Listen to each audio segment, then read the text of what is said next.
नमस्कार मित्रों, स्वागत है आपका मेरे YouTube चैनल भदौरिया ज्ञान पर। यहाँ पर स्कूल शिक्षा विभाग से जुड़ी एक महत्वपूर्ण न्यूज़ प्रिंट मीडिया के हवाले से हम लोगों के सामने आई है।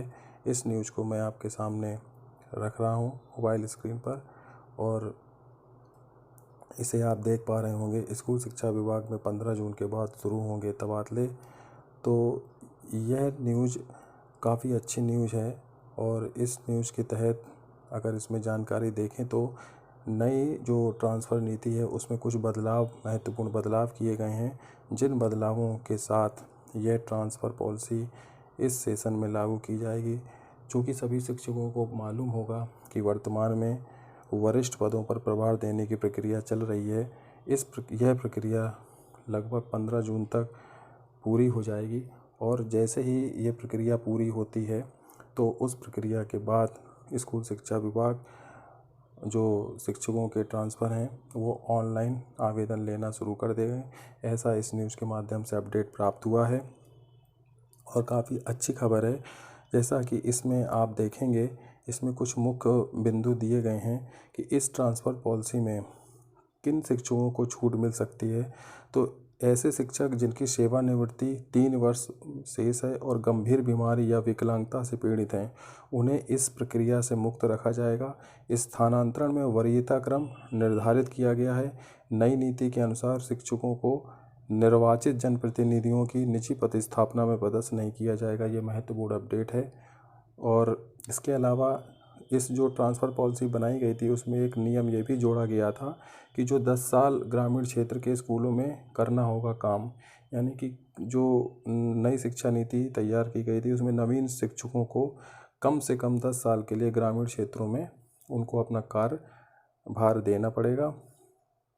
और इसके बाद एक नया अपडेट इसमें जो सामने आया है इस पॉलिसी में कि 3 साल तक नहीं होंगे कोई तबादला, यानी स्कूल शिक्षा विभाग में नई नीति एक बार स्वैच्छिक स्थानांतरण होने के बाद विशेष परिस्थितियों को छोड़कर 3 वर्ष तक स्थानांतरण नहीं किया जाएगा। यानी कि किसी भी व्यक्ति का अगर एक बार ट्रांसफ़र हो जाता है तो उसका अगले 3 सालों तक कोई ट्रांसफ़र में आवेदन नहीं कर पाएगा वो।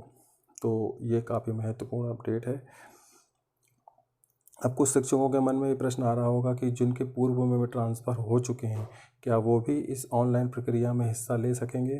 तो मेरा व्यक्तिगत अनुभव ये है कि जिन शिक्षकों के पूर्व में ऑनलाइन माध्यम के से स्वैच्छिक स्थानांतरण हो चुके हैं, उनका इस जो नवीन ट्रांसफ़र पॉलिसी है उसमें उनके लिए आवेदन शायद वो शिक्षक ना कर पाएँ। लेकिन फिर भी 15 जून के बाद जैसा अपडेट आएगा मैं आपके सामने रखूँगा। लेकिन जो पॉलिसी है उसके माध्यम से मेरा अनुभव यही कह रहा है। इसके पश्चात इसमें एक और भी महत्वपूर्ण बिंदु ऐड किया गया है कि प्रभारी मंत्रियों की नहीं रहेगी इसमें कोई भूमिका। अभी तक शिक्षकों के जो तबादले होते थे, जैसा आप लोगों को पता होगा, उसमें प्रभारी मंत्रियों की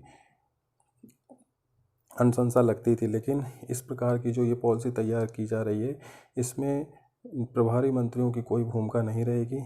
केवल ऑनलाइन ही शिक्षकों को आवेदन देना है और पोस्टिंग भी ऑनलाइन होगी और ज्वाइनिंग भी ऑनलाइन होगी और उनकी रिलीविंग भी ऑनलाइन होगी। चूँकि आगामी वर्षों में विधानसभा चुनाव भी होना है तो कहीं ना कहीं सरकार की ये मंशा होगी कि जितनी भी ये ट्रांसफ़र पॉलिसी हैं उनमें कहीं ना कहीं पारदर्शिता रखी जाए, जिससे कि सरकार पर इसका पॉजिटिव इफ़ेक्ट पड़े। तो ये काफ़ी महत्वपूर्ण अपडेट जो आपके सामने लेके आ रहा हूँ। इस न्यूज़ के माध्यम से हमारे जो स्कूल की प्रमुख सचिव हैं, स्कूल शिक्षा मंत्री श्रीमती रश्मि शमी जी, उनसे भी इस मामले में जानकारी ली गई। तो उनका कहना था कि वरिष्ठ पदों पर प्रभार देने की प्रक्रिया चल रही है। यह प्रक्रिया 15 जून तक पूरी हो जाएगी। इसके बाद ट्रांसफ़र प्रक्रिया शुरू होगी। तो ये महत्वपूर्ण अपडेट जो निकल कर सामने आया है प्रिंट मीडिया के हवाले से, अच्छी खबर है शिक्षकों के लिए, काफ़ी महत्वपूर्ण खबर है। और चूँकि शिक्षकों के मन में कहीं ना कहीं ये संशय भी रहता है कि जून में जो जिसका भी ट्रांसफ़र होना है वो ट्रांसफ़र हो जाए, क्योंकि उनको अपने जो घर के बच्चे हैं उनको अभी स्कूलों में एडमिशन कराना होता है। एक बार एडमिशन हो जाता है तो फिर उनको भी काफ़ी दिक्कतों का सामना करना पड़ता है। अगर उन शिक्षकों का ट्रांसफ़र हो जाता है कहीं दूसरे ज़िले में या दूसरे संभाग में, तो फिर उनको कहीं न कहीं बच्चों को लेकर काफ़ी दिक्कत होती है। तो ये भी शिक्षकों के मन में एक संशय रहता है कि स्कूल खुलने से पहले या ये ट्रांसफ़र पॉलिसी जो थी वो कंप्लीट हो जाए, तो जिससे शिक्षकों को भी कोई समस्या का सामना ना करना पड़े। तो ये थी स्कूल शिक्षा विभाग से जुड़ी ट्रांसफ़र पॉलिसी के संबंध में महत्वपूर्ण अपडेट। जानकारी अच्छी लगी हो तो चैनल को लाइक कीजिए, सब्सक्राइब कीजिए। मिलते हैं एक महत्वपूर्ण अपडेट के साथ फिर नेक्स्ट वीडियो में। तब तक के लिए आप सभी लोगों को नमस्कार। जय हिंद।